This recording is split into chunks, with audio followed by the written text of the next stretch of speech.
The coronavirus has investors spooked and also has many consumers running to stock up on goods. Retail expert J Kniffen has been surveying stores, did that a lot over the weekend, and he joins us right now with his findings. And Jan, it's good to see you. Good to see you. All right, so let's talk about this. I saw some news report over the weekend where 76% of people said they'd like to stay away from malls versus 75% who said they'd like to stay away from public transportation.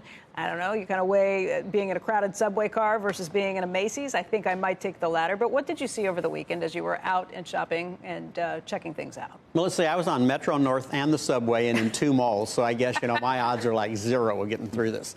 But the malls were empty. Yeah. I was down at Hudson Yard. I was at Danbury Fair. And, empty's a pejorative term, but it was very light as far as the people that were there. I was also at Costco and Stop and Shop, and it was literally the busiest I've ever seen the Costco I was in, and it's never busy at the end of February. I mean, it's like very normal at the end of February. You're supposed to be able to drive in and park. There's supposed to be shopping carts. There was neither. I literally had to drive around the parking lot till somebody pulled out to park. That's never happened to me in all the trips I've ever made to this particular Costco, including at Christmas and Thanksgiving. It's not just that Costco. There were reports over the weekend everywhere. It was all the Hawaii Costcos.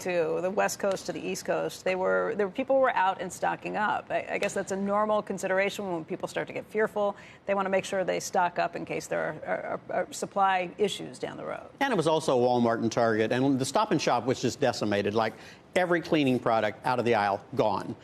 But there was the same story at Costco. Literally, they were buying rice, packaged rice, at such a rate that the shop people, or people who were stocking the store, bringing it out, parking it in the aisle instead of putting it on the shelves, and people were just putting it in their carts.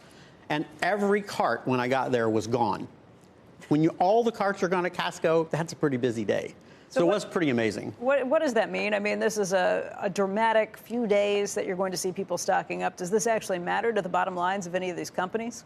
Oh, I don't think this is a few days. I think you're going to see this go on for a long time. Remember 2009 when we had the swine flu, H1N1? Vaguely.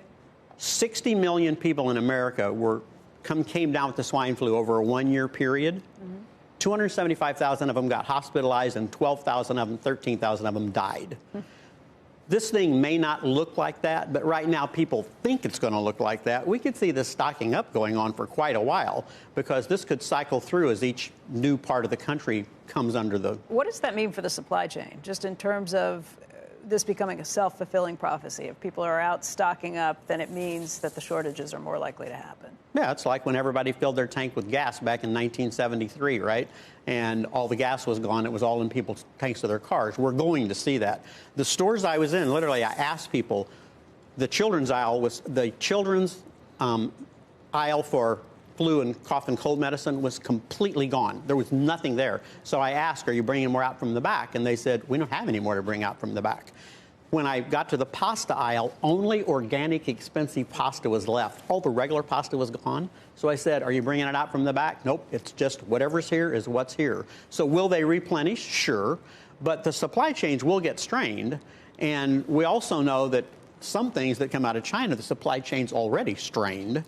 And so we're going to see more and more of that. But it's just an interesting phenomenon. When we talked to Walmart about what was happening in China, remember, they kept all their stores open, so they had a really good database. They said the mix of what people bought completely changed, and deliveries skyrocketed. Well, deliveries will skyrocket here, and this will be a change to consumers' habits. Because once you start buying online, you don't stop buying online. And once you buy a product online, you keep buying the product online. And that's happened with every cohort in the economy and every product. Point, because once they have your credit card information, once you figure out how to use it, once it gets easier. So who is that good news for? That's really good news if you're Amazon. It's really good news if you're Walmart. It's really good news if you're Target. And it's really good news if you're Costco. All the same people, right? They've got the supply chains. They've got the databases. They've got the delivery capability. They can make it all happen. So for people who are less strong, if you will, in the ability to deliver the product to the customer, they're going to lose.